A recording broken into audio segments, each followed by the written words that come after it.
So today was my 15th day on the ketogenic diet.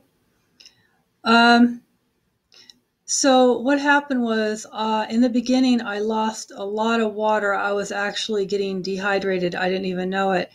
So I started drinking a lot of, it's called cocoa hydro. It's a powder form of coconut water.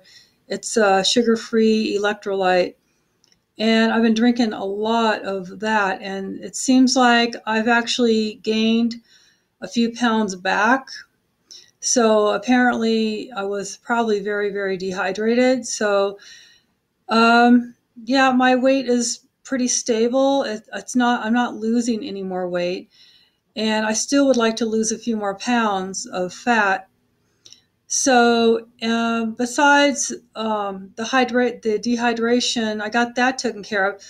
But the thing that I hadn't been able to figure out is why I was not going to the bathroom. Why was I so extremely constipated, like I was not going at all? And that's totally not normal for me. So I did try psyllium husk, but after the second day of using that, I kind of thought, well, this isn't working because I should have gone to the bathroom by now. And I was waiting, and then the third day and still nothing. And then I went like 4 days, and I couldn't believe it that I'd gone that long without, relieving myself. And I didn't feel like I had to. So I started looking into other things, like things called starch resistant foods. And I started reading more about how your gut bacteria actually needs starch resistant foods, to keep you regular and keep you healthy. So I thought, okay, I'm going to give it a try because I'm not going to do a diet if it's going to cause me to have bowel movement problems. That's just crazy. So this is my second day. I've done the starch resistant slash ketogenic diet. So now I'm eating starch resistant foods, and they seem to be working right away. Actually, yesterday I ate a green banana, and this morning I went to the bathroom really good, and so it's working. Actually, that was the day before. And then yesterday, I ate some starch resistant potatoes. And then again, I went to the bathroom. So 2 days I went to the bathroom, just eating a little bit of starch resistant food. So I am adding starch resistant foods to my diet. Now, you might wonder, okay, what am I talking about?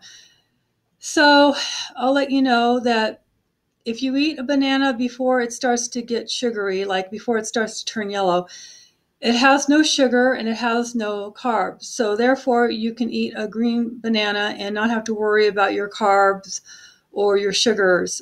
It's just potassium and it's starch resistant. So it goes straight through you to your gut, and then it gives your bacteria food to eat.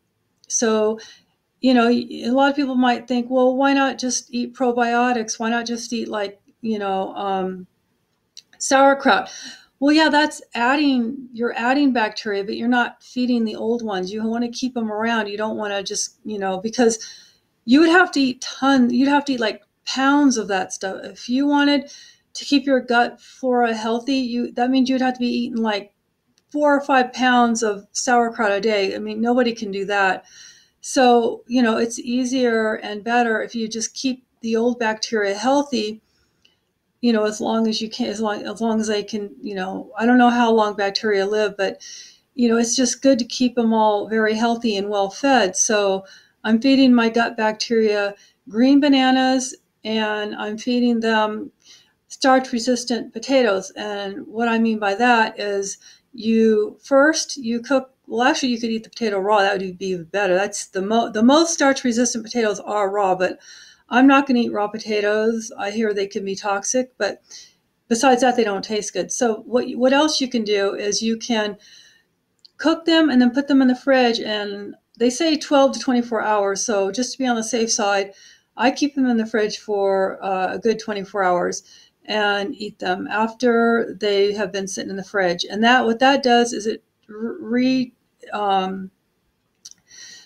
restructures crystalline or whatever it is, the starches, it restructures them into a larger starch crystalline or whatever it's called, and then they, instead of being digested by you, they go straight through to your gut, and then it gives your microbiome food. So, say for an example, if a potato, I don't even eat a whole one, but let's just say, for example, a whole potato, let's just say, I don't know, 40, I'm just guessing 40 carbs. Well, once you de-starch it and you cook it and you put it in the refrigerator for a day, let's say an otherwise potato that would have 40 carbs now would only have like maybe, I don't know, 15. It cuts it by a good half, say, okay?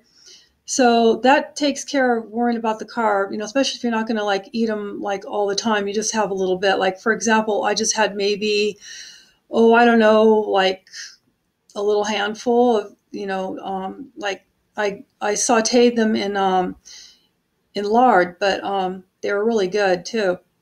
But say just like a little handful of potatoes. I don't even know how many it was, like a half. Say like a small potato like that, and then like half of that. So it wasn't hardly anything. I don't have to worry about that as far as carbs go. So I'm just trying to feed my microbiome in my gut and try to get regular again, and then see how it goes from there. I'm pretty sure that's probably going to solve my problem, because already just this past 2 days, I've already been going to the bathroom and I only had like one green banana and then a little bit of potatoes. So it's really helping me a lot.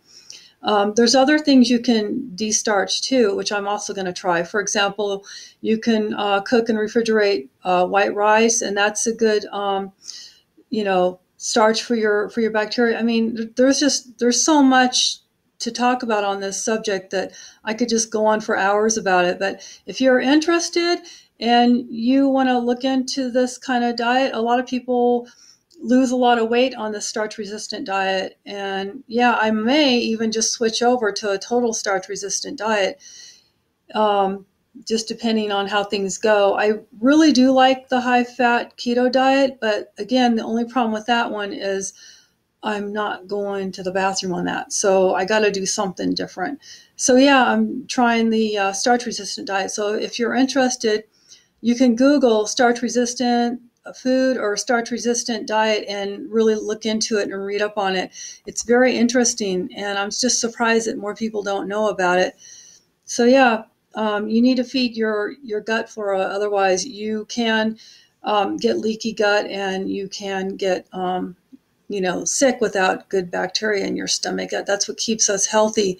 So as far as people doing the ketogenic diet long term, there's not a lot of studies on that for long term. So yeah, it's very questionable as far as that goes, because I don't know how. I mean, if you've done a ketogenic diet for a very, very long time and you're regular, I'd like to know how you do that, because my body does not like just nothing but fat and a little bit of carbs. I need a lot more than that. I mean, I was eating salads and everything, and I still wasn't going to the bathroom. So yeah, we'll see how it goes. Take care.